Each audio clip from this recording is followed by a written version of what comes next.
Доброго ранку, мы с Кавказу. Итак, где у нас случилось? Financial Times пишет, что страны НАТО и ЕС настаивают на более тщательном отслеживании оружия, которое поставляется в Украину. На фоне опасения, что криминальные группировки незаконно вывозят его из страны и поставляют на черный рынок Европы. Извините, но это очень похоже на кампанию. Россия проигрывает военную кампанию и переносит все свои усилия на информационный фронт. Не нужно для этого покупать всех авторов, политологов или блогеров. Достаточно грамотно запустить информационный вирус. В Стамбуле сегодня пройдет встреча делегаций России, Украины и Турции с представителями ООН по вопросу экспорта зерна с украинской территории. Тема актуальная, тем более, что в то же время Украина надеется после освобождения острова Змеиный увеличить экспорт зерна на 500 тысяч тонн в месяц через разблокированный рукав дельты Дуная и Черного моря. Там уже прошли 16 судов, чтобы загрузиться с украинским зерном. Тема важная, и в ближайшее время постараюсь подробно поговорить об этом. Ордло сообщает, украинская армия в ночь на вторник нанесла массированный удар по военной части сил противовоздушной обороны, которая защищает небо над Луганском. 9 ракет, говорят. Ну что тут скажешь? Тема 9 ракет. Это означает, что там было очень много этого самого ПВО. А сейчас нет. Старик Киссинджер сообщил о том, что в середине августа в Украине идет большая битва и что придется принимать серьезные решения. Кроме того, данная война с Россией – это битва, в которую Запад не может позволить себе проиграть. Ну что ж, если уж сам старик Киссинджер об этом говорит, no comments. И президент Литвы Гитанас Науседа призвал западные страны последовать примеру Вильнюса и разорвать экономические связи с Россией. Он прав. От слова совсем прав, черт подери. А теперь традиционный обзор агентства новости Грузия. Где есть все или почти все. Ссылка в описании ролика. Как известно, бесконечно долго можно смотреть на 3 вещи. Как горит огонь, течет вода и как другие работают. А в Грузии теперь политики бесконечно говорят про Бензину Иванишвили. Журналисты до бесконечности про это пишут, а все остальные на это смотрят, читают и слушают. Спикер парламента Папуашвили предложил интересный критерий состояния общества и умонастроения граждан. Тот, кто говорит, что Бензин Иванишвили олигарх, прямо оскорбляет грузинскую демократию. Да ну шо вы. Тем самым спикер парламента развил мысли премьера Гарибашвили, который написал специальный пост в Фейсбуке про свои взаимоотношения с Иванишвили.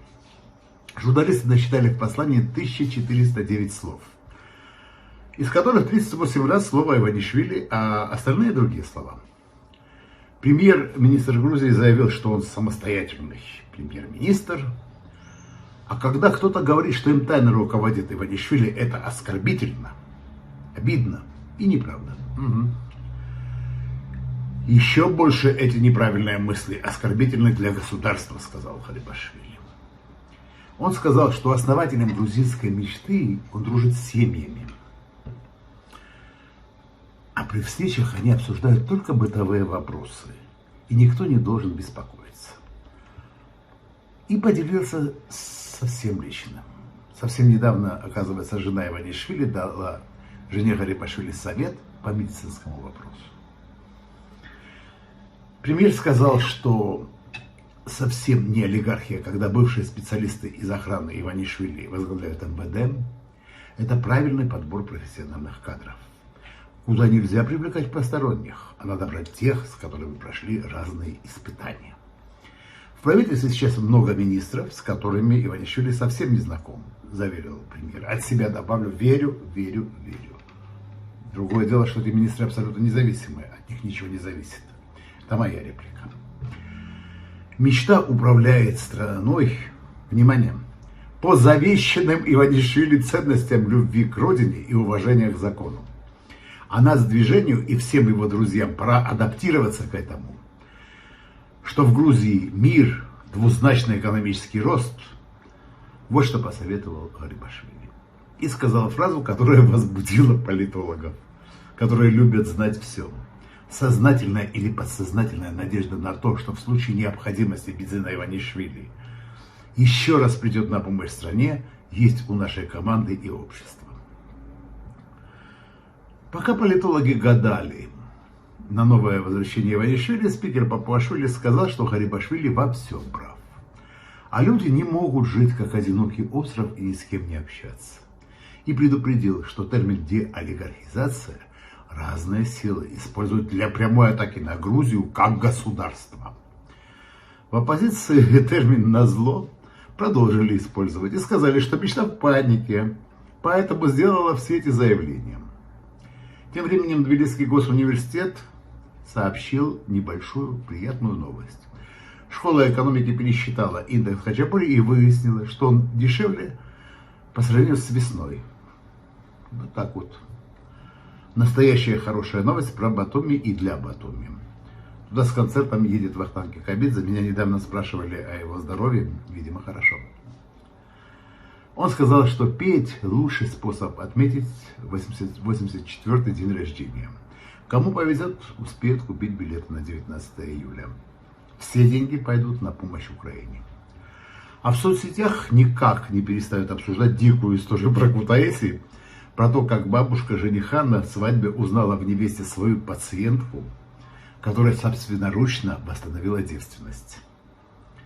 Накал страстей в обсуждениях показал, что эта тема жива, несмотря на первую четверть 21 века.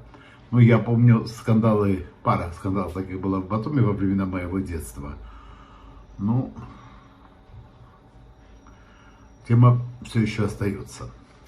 До Грузии дошли тенденции на мировом валютном рынке. Официальные курсы лари к доллару и евро практически одинаковые. 2,87. Разница в тысячных процента. Катастрофа. В Тбилиси на сегодня больше 30 градусов. Переходим к новостям Азербайджана. И новости Азербайджана начнем с поздравлением. Футболисты азербайджанского Карабаха разгромили чемпиона Польши Лех со счетом 5-1 и вышли в следующий круг Лиги Чемпионов. В 90-е годы ходила такая шутка, что мы странные времена. Армяне воюют, грузины торгуют, а азербайджанцы начали в футбол играть. Ну, насчет всего остального не знаем, то, что азербайджанцы начали в футбол играть, это факт. Financial Times сообщила о том, все та же Financial Times, что в Люксембурге было арестовано имущество двух дочерних компаний малазийского государственного холдинга Петронас. Знакомое имя, что-то связано было с Поти, если я не ошибаюсь, потом посмотрю.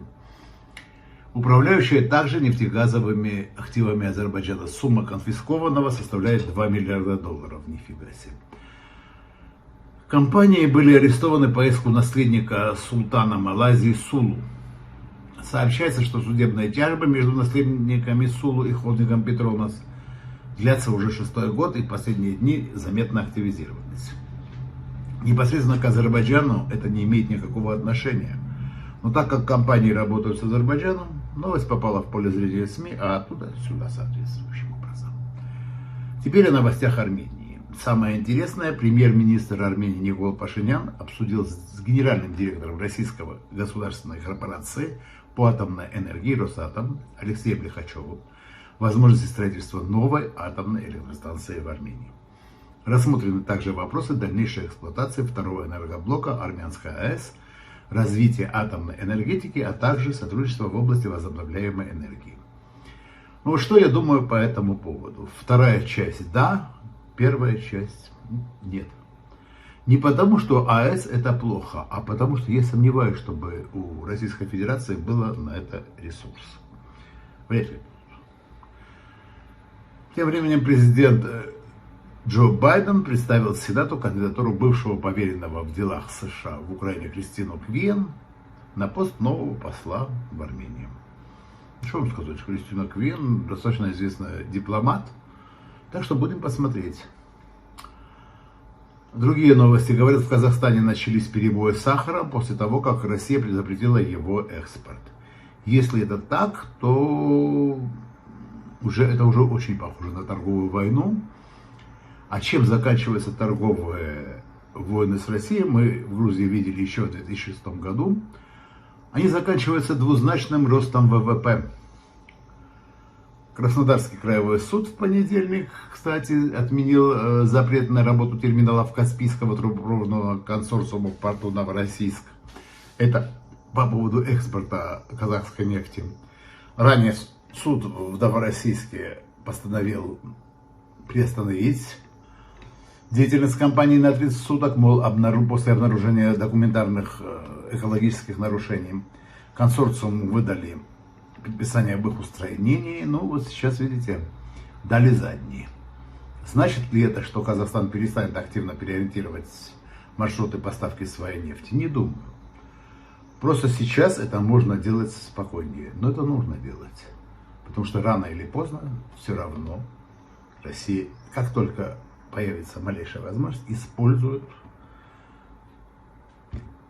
вот это обстоятельство, то, что через них нефть идет, в свою пользу, да и под санкциями она. На этом все на сегодняшнее утро. Большое спасибо, всего доброго и хорошего дня. Верим в ВСУ, слава Украине!